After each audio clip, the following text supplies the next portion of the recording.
그리고 이제 아까 그 한 과정에서 좀 새롭게 좀 등장한 게 그 경기도가 주도해서 예. 기본소득 지방정부협의회를 이제 출범시키는데요. 예, 예. 48개 지방정부에서 참여를 한다고 합니다. 네네. 이게 그 각 지자체 차원에서 이제 기본소득을 주겠다는 건데 네네. 그 실질적으로 어떤 좀 효과가 있을 거라고 좀 보세요? 일단은 일단은 뭐 작게 시작한다고 뭐 그런 예, 얘기가 예. 근데 나오거든요. 이제 참 이게 어려운데 결국은 이제 돈이죠. 예. 뭐 모든 문제가 사실 돈인데 예. 특히 이 기본소득은 이제 이게 보편성 때문에 그다음에 무조건성 아까 말했던 네. 묻지도 따지지 않고 준다고 했잖아요 모두한테. 네. 그게 장점이기도 하지만 일종의 뭐 단점 혹은 뭐 이제 치명적인 약점이 되기도 하는데 예. 그 약점 중에 하나가 결국 돈이에요. 그러니까 지금 아시겠지만 경기도가 이번에 재난지원금을 얼마를 줬냐면 1.2조를 줬어요. 예. 근데 지금 이제 이재명 지사께서 이번에 또 목소리를 세게 내셨잖아요. 그러니까 네. 저는 이제 그런 생각이 들어요. 정말 저게 신념이면 예. 본인이 부채를 일으켜서 네. 예, 주면 되잖아요. 한 번 더. 예. 저는 한번 권하고 싶어요. 왜냐면 그것도 되게 재밌는 자연 실험인데 예. 못하는 이유가 있어요. 이게 쉽지 않거든요. 예.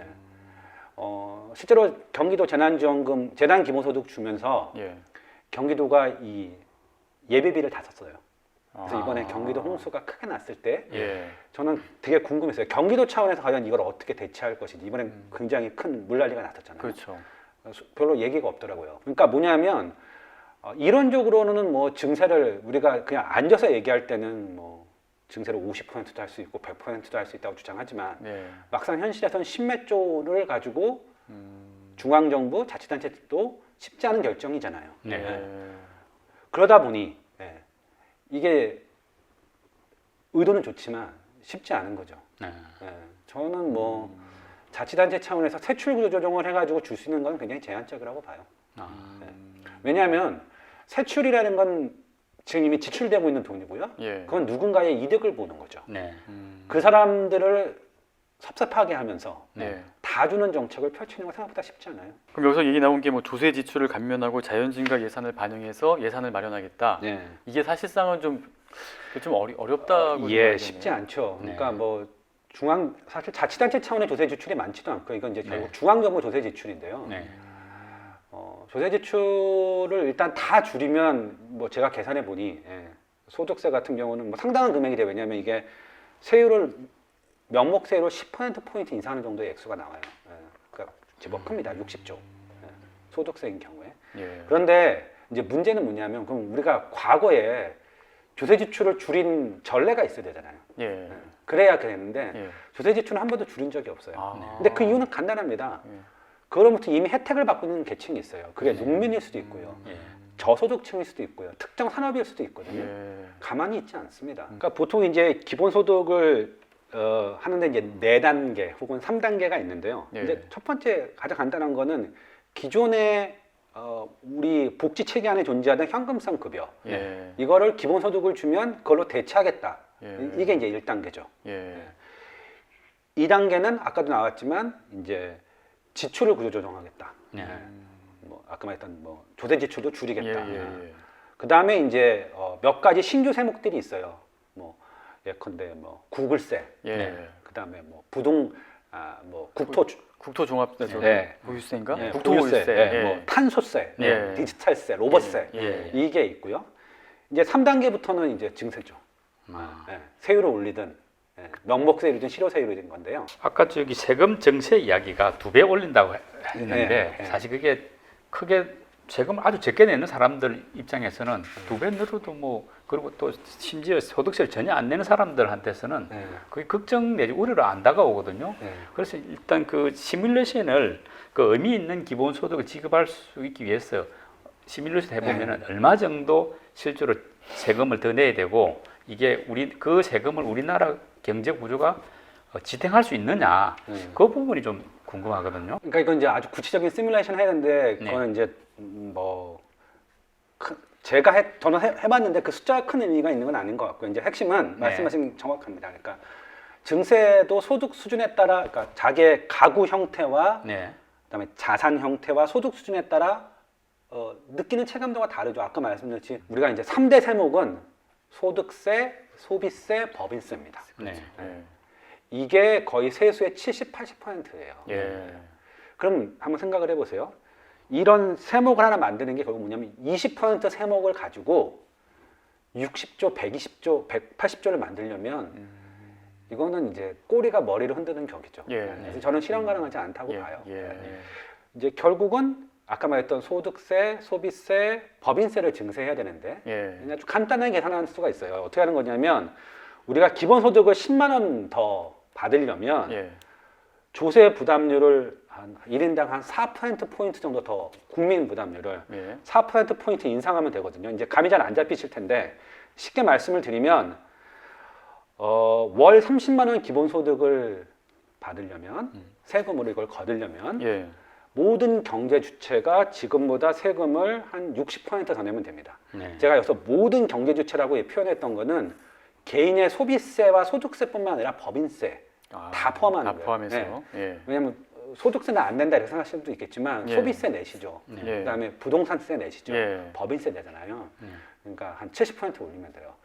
월 50만 원의 기본소득을 받으려면 정확히 지금 내고 있는 세금의 2배를 내면 됩니다. 두 배를 낸다. 네. 이제 상상도 못한 우리가 상상할 수 없는 거죠. 물론 이게 몇 년 안에 가느냐 네. 다 다르지만 우리가 이제 확실히 아는 건 뭐냐면 세금을 그렇게 많이 거두면 우리가 아는 정상적인 경제활동 중에 많은 부분이 왜곡됩니다. 기본소득 월 50을 주면 사람들의 행동이 어떻게 바뀔지 잘 몰라요. 누구는 더 일할 수도 있고 누구는 놀고 먹을 수도 있고 예. 누구는 더 물론 전반적으로 행복해지겠죠. 하지만 뭐 세금을 더 많이 내는 사람은 어떻게 될지 아무도 모르는 거죠. 그러니까 뭐 좋다 나쁘다를 떠나서 불확실성이 굉장히 크죠. 근데 그런 측면을 갖다 실험을 한 게 이제 핀란드에서 2,000명 대상으로 네, 실험을 한 거잖아요. 근데 실제로 뭐 효과가 좀 나왔었나요, 그때? 예, 이제 핀란드는 조금 다른데 뭐 핵심은 이겁니다. 이제 문제의식이 좀 다른데 이제 2,000명 대상으로 예. 실업자 그다음에 2년에 걸쳐서 2018년, 2017, 18년 이렇게 했어요. 근데 이제 핀란드의 문제의식, 기본소득 문제의식은 저희가 지금 논의하는 거랑 완전 달라요. 아, 다른 건가요? 네, 이제 핵심이 이겁니다. 근로의욕을 예, 근로의욕인데 이런 거. 그러니까 지금 이제 기본소득 할 때 예. 근로의욕 얘기 전혀 안 나왔잖아요. 우리가. 예. 근데 이런 겁니다. 제가 실업급여를 받아요. 월 70만 원 정도 줍니다. 핀란드는. 내가 예컨대 100만 원짜리 일을 정확히 70만 원짜리 일이 생긴다고 할게요. 네. 그러면 70만 원의 소득이 생기잖아요. 근데 실업급여는 일하면 못 받거든요. 소득이 생기면 네. 정확히 70만 원이 사라집니다. 예. 그럼 이게 뭐냐면 세금이라고 생각하는 거예요. 예. 그러면 똑같이 70만 원 받는데 일을 해? 그냥 쉬지. 네. 일 안 한다고 생각했던 예. 거예요. 근데 기본소득은 아니죠. 70만 원 일자리가 생기면 70만 원 기본소득에 일자리 있어요. 그러니까 140만 원이니까 네. 일을 더 하겠지라고 생각한 겁니다. 네. 그렇죠. 예, 이건 뭐 상식적으로 봤을 때 그럴 것 듯하죠. 같은데. 예. 그래서 이걸 2년 동안 실험을 한 겁니다. 예. 네. 예. 근데 이제 결론은 크게 뭐 두 가지, 세 가지인데요. 첫 번째는 일을 더 하지 않았어요. 네. 예상보다. 원래는 기본소득을 받는 사람이 실업급여를 받는 사람보다 노동 시간이 한 적게는 한 20%, 네. 많게는 한 50%까지 더 늘어날 거라고 예상했어요. 예. 실험하기 전에. 예. 근데 실제로 늘어난 시간은 한 4에서 5%. 아. 특이하네요. 네, 특이하죠. 더 열심히 일할 것 같은데. 네, 그러니까 인간은 알 수 없는 거예요. 그래서 아주 재밌는 게 핀란드 보고서에 그런 말이 있어요. 공식 보고서에 사람을 일하게 하는 건 쉽지 않다. 네. 그 다음에 이게 첫 번째 발견이고요. 예. 두 번째 발견은 그냥 주니까 네. 행복해지고. 아. 그다음에 뭐 이제 행정 당국과 부딪힐 일이 별로 없잖아요. 그렇죠. 특히 이제 실업급여 받으려면 내가 구직 활동했다는 걸 증명해야 되는데 예. 그런 거 안 해도 되잖아요. 예. 그러니까 좀 밝아졌어요, 사람이. 그래서 그래서 이제 결론은 그겁니다. 그 말씀이 나온 김에 그 네. 핀란드 말고도 이런 그 기본소득에 대한 어떤 실험, 좀 정책적인 어떤 실험 사례들은 더 있지 않습니까? 핀란드는 이제 국가적입니다만 네. 지역 단위로서 실험을 했던 케이스도 좀 있는데 그것도 한번 소개해 주시죠. 그러니까 아까 이제 알래스카 네. 케이스를 예를 들면 이제 이것도 최근에 나온 연구인데 이제 알래스카는 핀란드와 조금 달라요. 왜냐하면 알래스카는 정말 그냥 아무런 조건 없이 돈을 주는 거거든요. 그러니까 그냥 다 행복한 거죠, 뭐. 근데 이제 증세도 없이. 그렇죠. 증세도. 그러니까 이제 아까 말했던 1인당 한 100만 원, 200만 원 정도 주는 거예요. 1년에 딱 하나. 네. 네. 그러면 이제 생각할 수 있는 거는 아까 같은 그 실업급여와는 다르게 그냥 돈이 좀 더 생기면 네. 사람이 일을 더 할까 덜 할까 뭐 이런 거를 봤어요 연구자들이. 근데 이제 뭐 너무 당연한 결과인데 기자님은 어떻게 될 것 같으세요? 한 200만 원 국가가 준다. 그러면 KBS 기자직을 관두시거나 이러진 않을 거잖아요. 그러진 않죠. 예. 그리고 노동 시간도 못 줄이죠. 왜냐하면 예. 일해야 되니까. 예. 그러니까 그렇게 나왔어요. 예. 근데 이제 예외적으로 뭐 파트타임 했던 사람들은 조금 노동 시간을 줄이겠죠. 네. 예. 이건 상식에 부합하게 그렇죠. 나왔고요. 예. 그다음에 이제 캐나다나 미국의 기본소득은 좀 복잡한데요. 네. 예. 결론부터 말씀을 드리면 생각보다 노동 시간이 많이 줄진 않았지만 좀 줄었고요. 네. 그다음에 뭐 재밌는 사실은 아주 장기 효과를 본 연구가 있어요. 한 2, 30년. 네. 왜냐면 이게 1960년대 했던 실험이거든요. 예. 60년대, 70년대. 예. 그러니까 지금 이제 50년 뒤에 효과를 볼 수 있잖아요. 예. 아주 재밌는 결과도 있는데 은퇴를 좀 빨리 한대요. 아, 기본소득을 받은 사람들이 그때 받은 사람들이 그것도 그럴듯하죠. 예. 예. 그러니까 내가 당장 노동 시간을 줄일 수는 없지만 예. 돈이 좀 생기면 그거 예. 모았다가 예.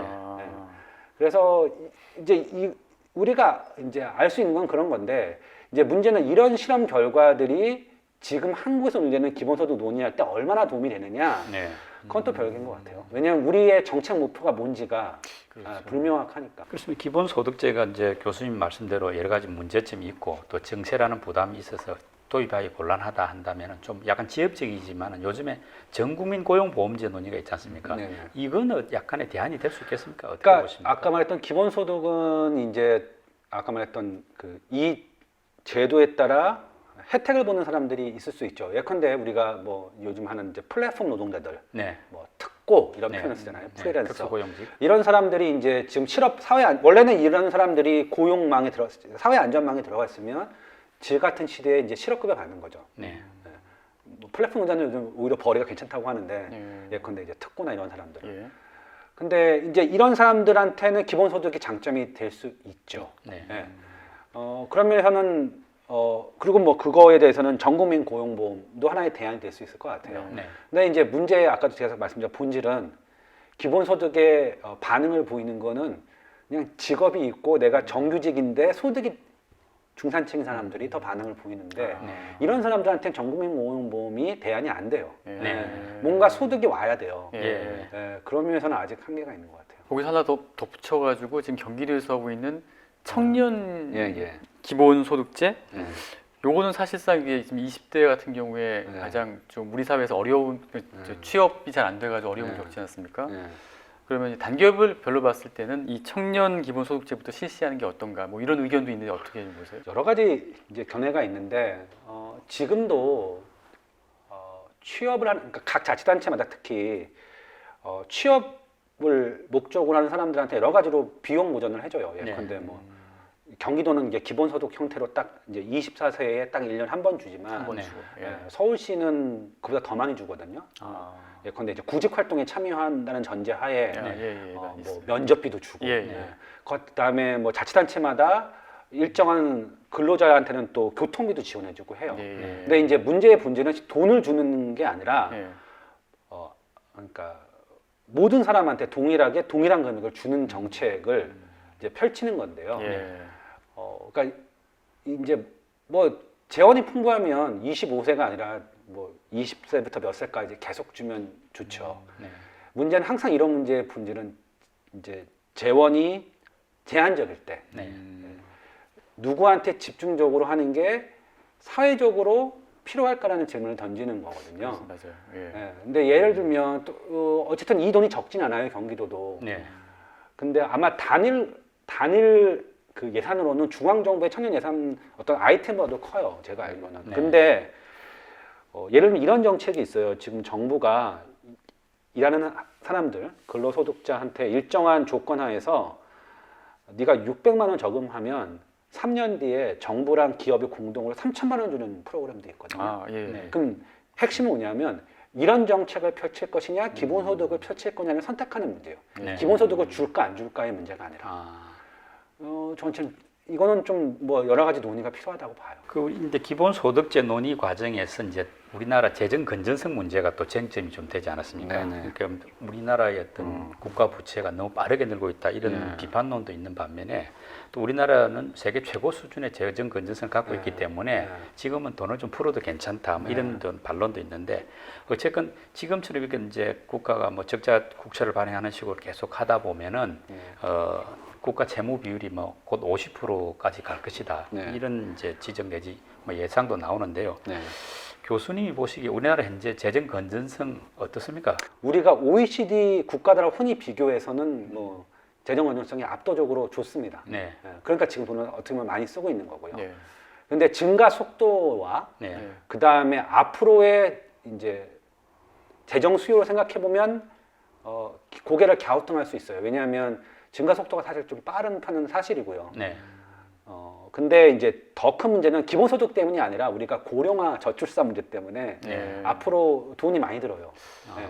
그 문제를 생각하면 이 부채가 위험하다고 주장하시는 분도 있고요. 예. 네.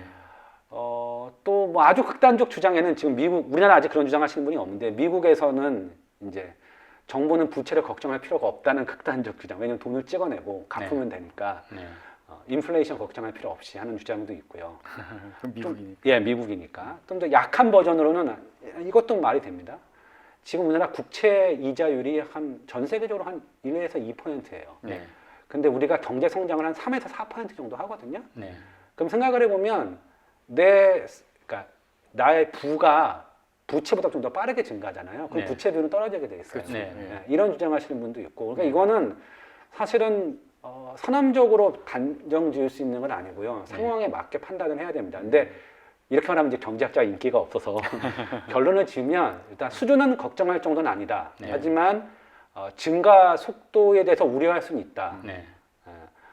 그렇지만 지금은 비상 상황이니까 일단 돈을 써야 된다. 네. 이게 제 답입니다. 결론적으로 우리 최 교수님의 기본소득제 대한민국에서 지금 가치가 있는 건지 아니면 이거 사실은 도입하기 곤란한 제도인지 저는 뭐 네. 결론 이런데요. 그러니까 아까 이제 우리가 그 얘기는 안 했는데 되게 독특한 게 우리나라에서 기본소득 논의가 독특한 게 외국에서 기본소득 논의는 4차 산업혁명에 대한 대응 이런 얘기 많이 하거든요. 네. 우리나라에서는 그걸로 하자는 분 아무도 안 계세요. 보면 일단 이재명 이사님 한 번도 그런 얘기 잘 안 하시고요. 학자들도 그렇고 예. 그냥 얘기는 하는데 실제로 그거에 대해서는 따져보지 않는데 일단 저는 이제 두 가지인데요. 기본소득 아까 논의의 배경이 아까 4차 산업혁명에서의 마지막 유일한 작동 가능한 복지제도로서의 기본소득. 네. 이거는 좀 먼 나라 얘기인 것 같아요. 네. 데이터를 보면 우리가 일자리가 그렇게 빨리 사라지고 있지도 않고요. 아. 설사 4차 산업혁명이 온다 할지라도 저는 필요한 게 기본소득을 주는 거냐 아니면 사람들로 하여금 4차 산업혁명 시대에서 가치 있는 일자리를 갖도록 교육시키는 거냐. 네. 저는 후자 있다고 보거든요. 네. 그래서 기본소득은 좀 적절하지 않다고 보고요. 네. 두 번째 이제 복지제도로서의 기본소득. 아까 네. 말했던 뭐 경기 부양 이런 건 조금 말이 안 된다고 생각하고 네. 예. 복지제도로서는 저는 아까 말했던 승자와 패자가 되게 명확하기 때문에 예. 이건 좀 정치적 선택의 문제라고 봅니다. 예. 근데 저는 개인적으로는 기본소득의 비용은 좀 명확하다고 봐요. 왜냐하면 세금을 많이 걷어야 되고 그다음에 상대적으로 중산층은 혜택을 보지만 저소득층이나 고소득층은 세금을 더 내거나 예. 받던 복지를 뺏기니까요. 네. 그런데 편익이 뭐냐라는 거에 대해서는 분명치 않아요. 예. 아. 한번 1인당 50만 원씩 주면 어떻게 될 것 같으세요? 상상 가세요? 이게 사람마다 다 다르거든요. 그렇죠. 예. 예. 아주 극단적으로는 젊은 친구들이 일 안 할 수도 있고 아니면 오히려 그거를 일종의 씨앗, 그러니까 종잣돈 삼아서 뭐 더 투자를 할 수도 있고. 가치 있는 일을 할 수도 예, 있고 예. 네. 우리가 몰라요. 아. 근데 모르는 제도를 도입하는데 예. 우리의 복지제도의 근간을 바꾼다? 예. 네. 이건 좀 위험한 것 같아요. 충분한 좀 검토와 사례 연구가 좀 있어야 될 것 같은데 일단 다른 나라 사례가 좀 너무 미약하니까. 그리고 참 이제 어려운 이걸 우리가 세계 제일 먼저 시도해야 되는가에 대해서는 약간 이견이 있고요. 오늘 기본소득에 대해서 상세하게 살펴봤는데요. 일단 최 교수님 설명을 들어보니까 일단 그 실효성에 좀 과연 이 시기에 이거를 도입해야 되는가 좀 실효성에 좀 의문이 들기는 합니다. 다만 1년 반 후에 이제 대선이 있기 때문에 일단 정치권의 화두가 던져졌으니까 일단 어떤 식으로든지 간에 계속 쟁점이 될 것 같습니다. 오늘 기본소득의 핵심을 잘 설명해 주신 최한수 교수님 감사드립니다. 예, 감사합니다. 수고하셨습니다. 네.